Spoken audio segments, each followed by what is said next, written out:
बिस्मिल्लाहिर्रहमानिर्रहीम। अस्सलाम वालेकुम स्टूडेंट्स, आप देख रहे हैं लर्निंग विद रिजवान और मैं हूं आपका टीचर सर रिजवान।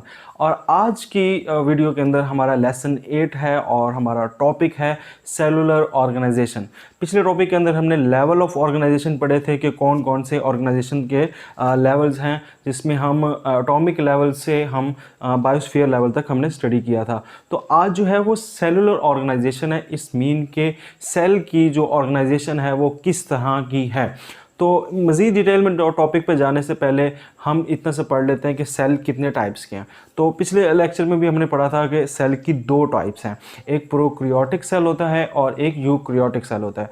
मैंने सिंपल से आपको बताया था कि अगर आपका न्यूक्लियस जो है सेल के अंदर वो वेल डिफाइंड है तो उसको हम यूक्रियोटिक सेल कहते हैं, और अगर वो वेल डिफाइंड नहीं है तो हम उसको प्रोक्रियोटिक सेल कहते हैं। तो अब सेलुलर ऑर्गेनाइजेशन कितने टाइप्स की हैं? 3 टाइप की हैं, जिसके अंदर एक है यूनिसेलुलर। यूनिसेलुलर मींस कि सेल जो है वो बिल्कुल अकेला रहता है। इसी तरह कॉलोनियल ऑर्गेनाइजेशन, जिसके अंदर सेल जो हैं वो कॉलोनी में रहते हैं। और तीसरा है मल्टी सेलुलर, जिसके अंदर सेल्स जो हैं वो ढेर सारे सेल्स होते हैं, वो मिलकर एक ऑर्गेनिज्म बना रहे होते हैं। तो सच ऑर्गेनिज्म जो है उस such organization is called multicellular organization. तो सबसे पहले स्टडी करते हैं यूनिसेलुलर ऑर्गेनाइजेशन को।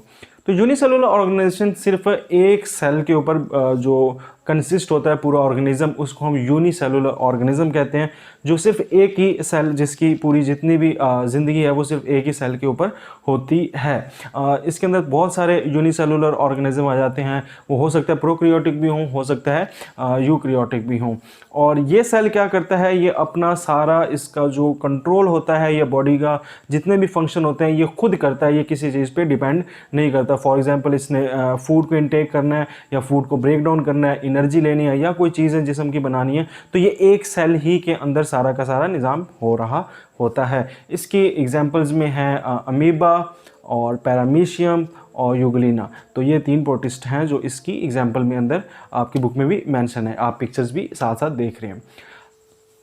अगली जो लेवल है that is colonial organisation. Colonial organisation means के सेल्स जो हैं वो कॉलोनी में रहते हैं। फॉर एग्जांपल ढेर सारे सेल्स हैं वो एक ही कॉलोनी में रह रहे हैं, हंड्रेड्स ऑफ सेल्स हैं वो इकट्ठे हैं, तो उसको हम कह देते हैं ये कॉलोनियल ऑर्गेनाइजेशन है। मगर इसका जो एग्जांपल है इसकी आप यूँ समझ लें कि जिस तरह हमारी रेजिडेंटल कॉलोनीज़ होती हैं, बिल्कुल ये वैसे ही है कि हर घर जो है या हर सेल जो है वो अपना खुद ही देखभाल करता है, खुद ही सारा का सारा उसके अंदर अपना मेंटेन करता है, अपना खुराक लेता है, खुराक को एक्सक्रीट करता है, जो भी करता है सेल अपना का अपना काम करता है, यानी दूसरे साथ वाले सेल्स पे डिपेंड नहीं करता, मगर रहते इकट्ठे हैं, रहते कॉलोनी फॉर्म में है। ठीक है, यानी देखेंगे अपना मगर रहेंगे इकट्ठे।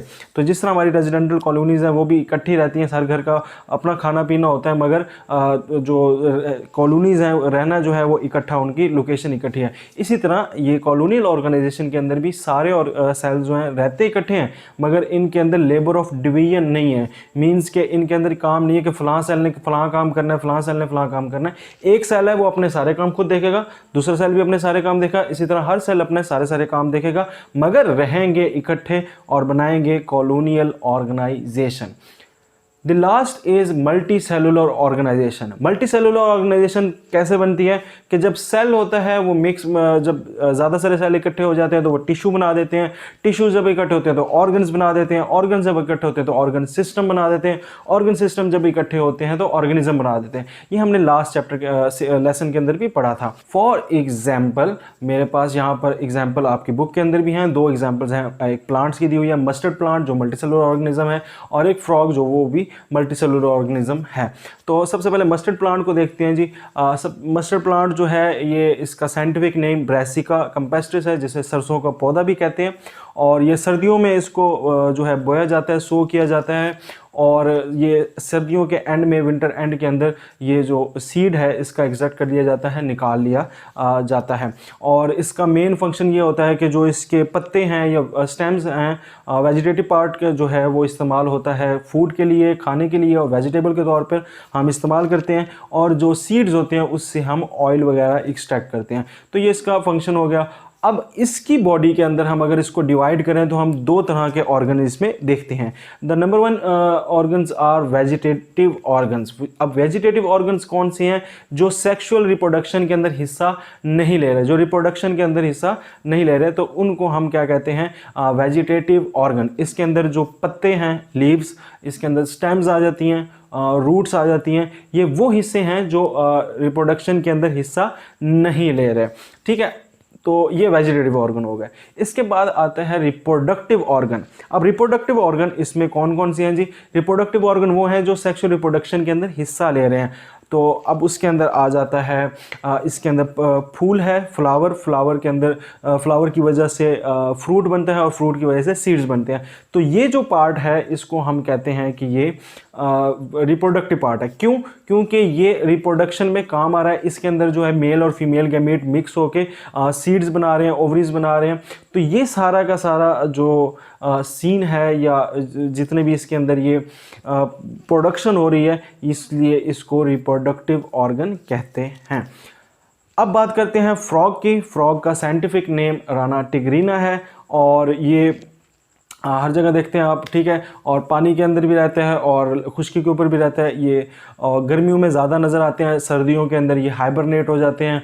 और इसके अगर आप स्ट्रक्चर की बात करें तो इसके अंदर ढेर सारे ऑर्गन्स हैं और ऐसे ही ऑर्गन्स हैं जो ह्यूमन बॉडी के अंदर भी हैं। फॉर एग्जांपल लंग्स होता है, साथ साथ इसके अंदर जो है इसकी स्किन है, इसकी मसल्स हैं और हर ऑर्गन के अंदर जो है मुख्तलिफ़ किस्म के टिश्यूज़ हैं जो उसको बना रहे हैं। डिटेल में इसके जो है आपकी बुक में डायग्राम दी हुई है, कुछ आपके सामने यहाँ पर भी सिस्टम जो है उसके ऑर्गन सिस्टम जो है वो नज़र आ रहे हैं आपको।